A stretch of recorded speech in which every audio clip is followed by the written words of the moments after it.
والشعار الواحد والحكم المطلق الواحد في بلد تعج ألوانه بالتعددية والإثنية والدينية. لذلك يصبح من الوهم إعادة عجلة التاريخ إلى الوراء. لقد أصبح الاستئثار بالرأي والسلطة والثروة أمرا من ماض أسود، آن للسوريين أن يطووا صفحته. وبناء على ذلك ناشدنا كل القوى الوطنية للالتفاف حول مشروع وطني ديمقراطي قائم على التنوع والتعدد، وعلى أرضية التكافؤ العادل بالحقوق والواجبات لكل السوريين على مختلف انتماءاتهم وآرائهم في مواجهة الظلم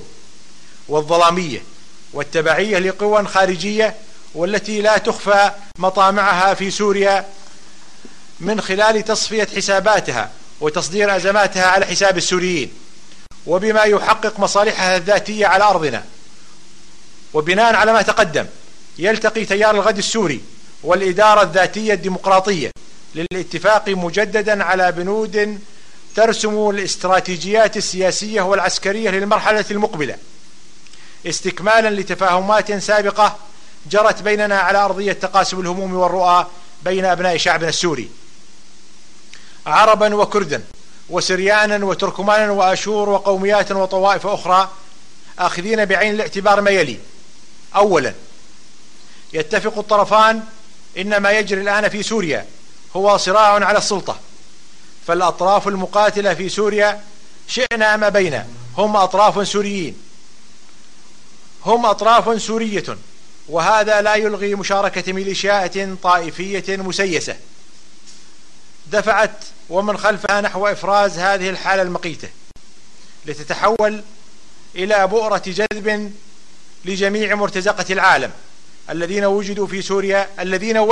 سوريا معبرا لتصفية صراعاتهم ونزاعاتهم.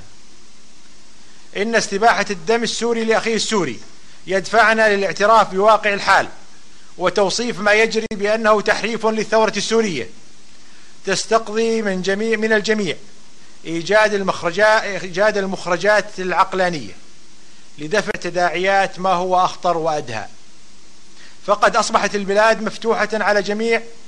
الاحتمالات الأسوأ التي تنذر بتقاف السياسية التي تمثل المكونات الأساسية للشعب السوري، العرب منهم والكرد، وتهميشهم في حسابات الأطراف المتخاصمة بسبب وقوف قوى إقليمية لا تخفي مطامعها في سوريا المستقبل. فكانت وما زالت جزءا من الحرب على المجتمع السوري منذ اشتغالها على حرف مسار ثورته، من ثورة من أجل الحرية إلى حرب طائفية لا ناقة للسوريين فيها ولا جمل، وهو ما يدفعنا لأخذ زمام المبادرة لاستقراء الواقع وإيجاد الحلول المناسبة له. وبحكم موقع سوريا الاستراتيجي فإننا في تيار الغد السوري والإدارة الذاتية الديمقراطية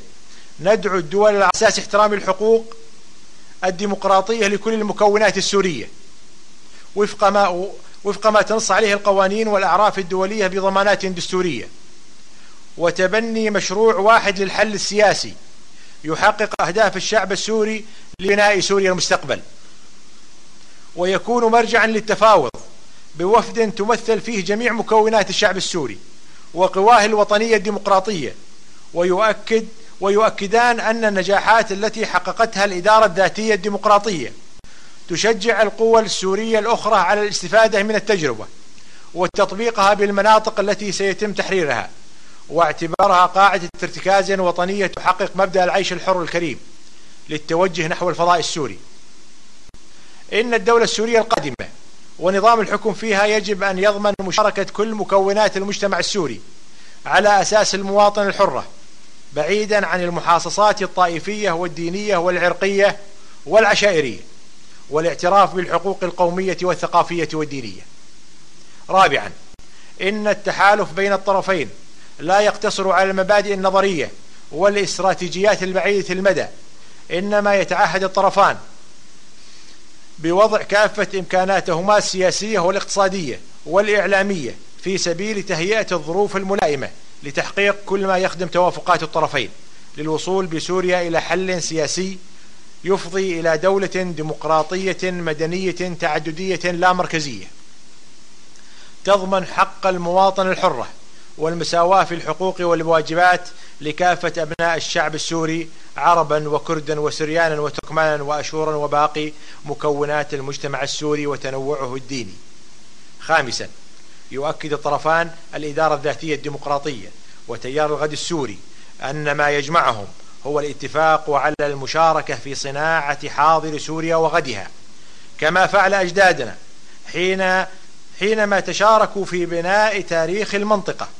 لا يمكن للاختلاف في الرأي أن يشكل عائقا أمام الهدف الأسمى،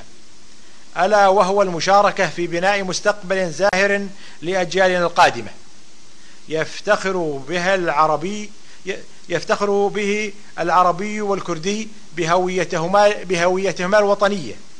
وموقع سوريا وما قدمته للتاريخ الإنساني كنموذج في التعايش بين جميع ألوان الطيف المجتمعي. سادسا، يتعهد الطرفان أن يكون الهدف الأساس الذي يجمع السوريين هو التخلص من النظام ومحاربة الإرهاب المتمثل بداعش وأخواتها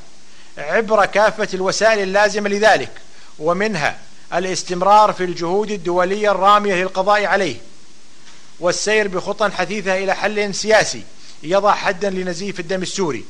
والتدخلات الخارجية على الأرض السورية للانتقال إلى وطن يتشارك فيه الجميع في صياغة قوانينه ودعائمه الاقتصادية والاجتماعية والثقافية. سابعا وأخيرا، العمل على تطوير تحالف القوى السياسية الديمقراطية، آخذين بعين الاعتبار أن المعضلات الكبيرة